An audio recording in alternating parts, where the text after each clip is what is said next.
Guilherme ou a audiência? Quem mais tira seu sono? Guilherme é seu filho, não é isso? Quem mais tira o meu sono? Sinceramente, Guilherme. Agora. Isso. Porque a gente, eu comecei, e é muito isso, é muito tenso. Você sabe que um veículo de comunicação, a concessão é pública, mas se ela não dá lucro, ela não consegue manter o negócio. Se ela não consegue suportar toda a estrutura, que é gigantesca e que é caríssima, e de pessoal, de equipamento, de tudo isso. Mas chegou um momento que eu tive que me entender enquanto posição. Qual é o meu papel em todo esse mecanismo?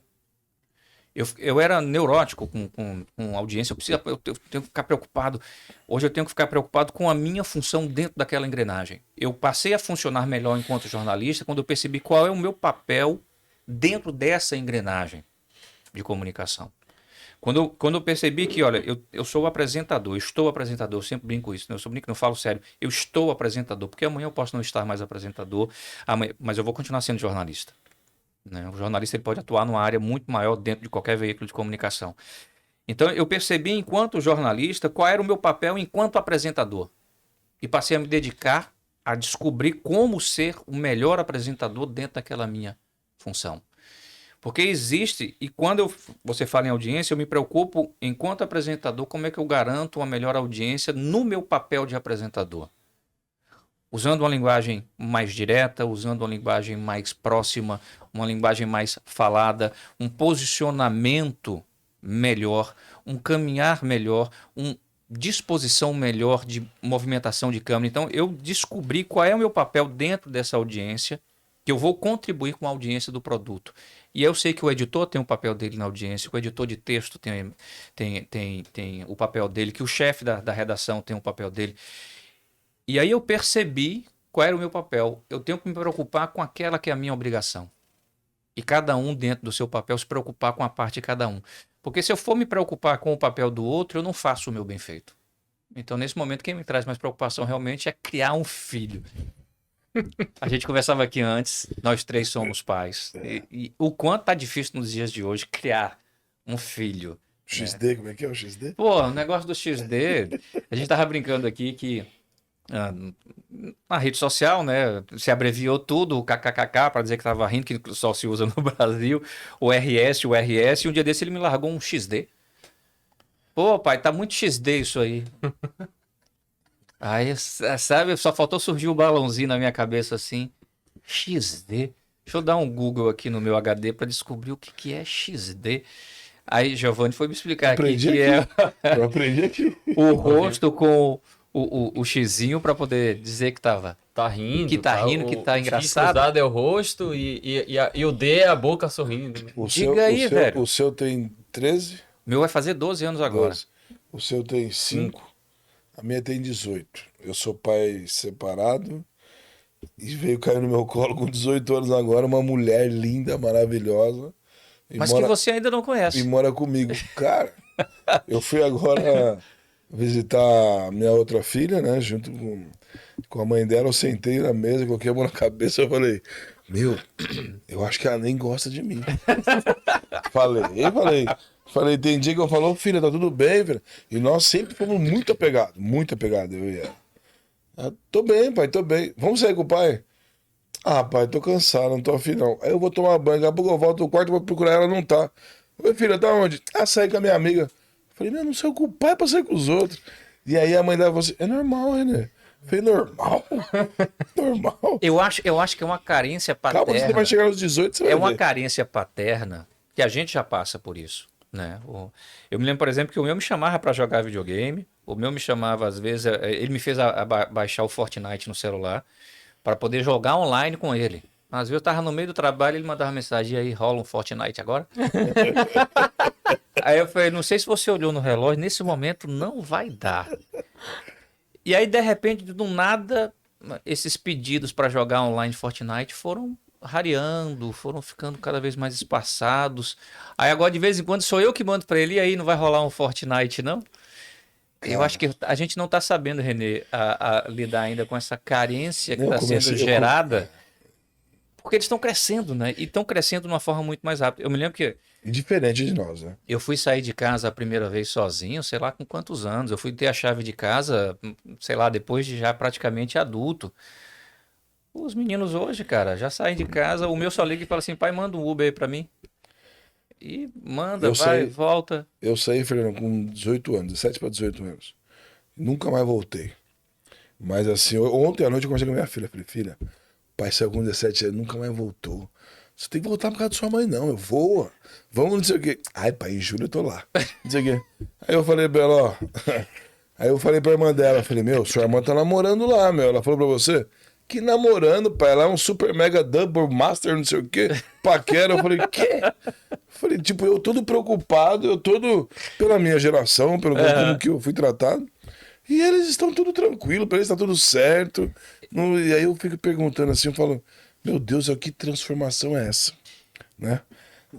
E aí eu te falo assim, em cima da sua vida profissional do jornalismo, você tem que abrir mão de alguma coisa dentro da sua casa para poder viver isso tranquilamente, poder levar o melhor para sua casa? Eu não sei se eu tenho que abrir mão, porque Porque a minha vida como atleta foi de renúncia.